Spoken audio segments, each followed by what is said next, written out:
দর্শক, পুলিশের সাবেক আইজি বেনজির আহমেদের গ্রেপ্তারের বিষয়ে সবশেষ অবস্থা জানাতে সরাসরি যোগ দিচ্ছেন আমাদের সহকর্মী তাইফুর রহমান তুহিন।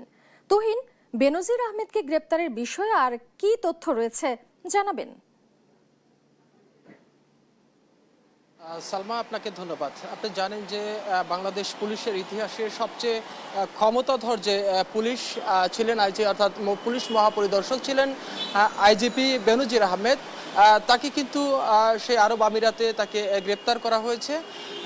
আপনি জানেন যে তিনি আইজিপি থাকা অবস্থায় তার যে অবৈধভাবে সম্পদ অর্জন এবং তার যে সম্পদের তথ্য গোপন করার যে তার যে অভিযোগ, সেই অভিযোগে কিন্তু তার বিরুদ্ধে দুর্নীতি দমন কমিশনে 4টি মামলা হয়েছে। পৃথক 4টি মামলায় কিন্তু উল্লেখ করা হয়েছিল যে যেখানে তিনি অবৈধভাবে সম্পদ অর্জন করেছেন, যখন তিনি ক্ষমতার অপব্যবহার করে, অর্থাৎ যখন তিনি আইজিপি ছিলেন এবং একই সাথে র্যাবের মহাপরিদর্শক ছিলেন, একই সাথে মহাপরিচালকের পাশাপাশি তিনি কিন্তু আমরা জানি যে ডিএমপি কমিশনার ছিলেন, তখন কিন্তু আসলে তার বিরুদ্ধে যে অভিযোগগুলো ছিল, তিনি অবৈধভাবে সম্পদ অর্জন করেছেন।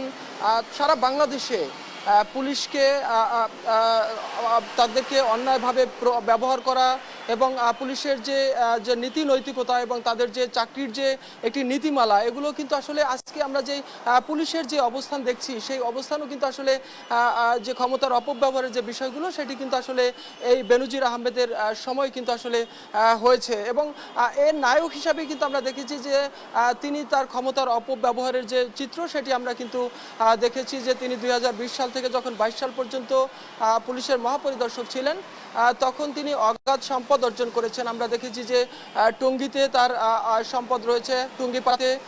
একই সাথে আমরা দেখেছি যে গোপালগঞ্জের বেশ কিছু জায়গায় তিনি অবৈধভাবে সম্পদ অর্জন করেছেন এবং কক্সবাজারে তিনি সম্পদ কিনেছেন, যে সম্পদগুলো আসলে তিনি প্রদর্শন করেননি, যেটি ট্যাক্স ফাইলেও তিনি ইনক্লুড করেননি। যে কারণে আমরা দেখেছি যে তিনি যখন এই পদ থেকে তিনি যখন চলে গেছেন, তারপরেই আমরা দেখেছি যে তার বিরুদ্ধে এই অভিযোগগুলো এসেছেন এবং সেই অভিযোগের প্রেক্ষিতে দুদকে মামলা হয়েছেন।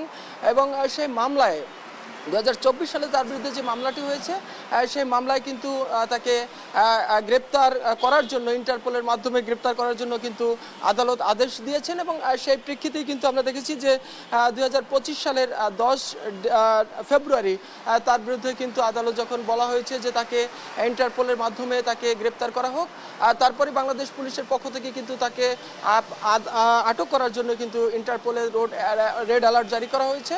এবং তারই প্রেক্ষিতেই আজকে আমরা যেটি দেখেছি যে 12 তারিখে তাকে আরব আমিরাত থেকে তাকে গ্রেপ্তার করা হয়েছে।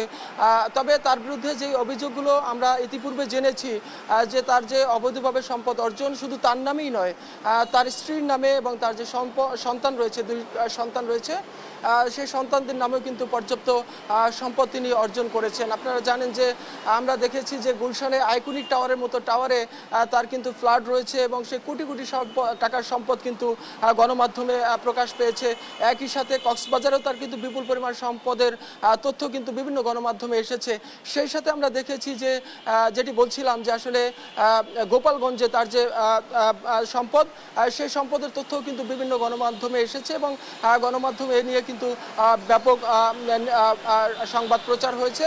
এই সমস্ত বিষয়গুলো কিন্তু আমলে নিয়েই কিন্তু আসলে দুর্নীতি দমন কমিশনে মামলাটি দায়ের করা হয়েছিল এবং এই মামলার প্রেক্ষিতে কিন্তু তাকে গ্রেপ্তার করা হয়েছে। আপনারা জানেন যে তাকে গ্রেপ্তার করার পরপরই কিন্তু স্বরাষ্ট্র মন্ত্রণালয় থেকে কিন্তু বলা হয়েছিল, আর দেখেছি যে স্বরাষ্ট্রমন্ত্রী বলেছেন যে আসলে কেউই আসলে আইনের আওতার বাইরে থাকবে না, সবাইকে আইনের আওতায় নিয়ে আসা হবে এবং আইনের ঊর্ধ্বে কেউ থাকা হবে না। এবং আমরা যেটি জানি যে তাকে খুব শীঘ্রই সেখান থেকে কিন্তু আসলে বাংলাদেশে নিয়ে আসা হবে। তো এই ছিল আসলে বেনজির আহমেদের গ্রেপ্তারের সর্বশেষ তথ্য আমার কাছে।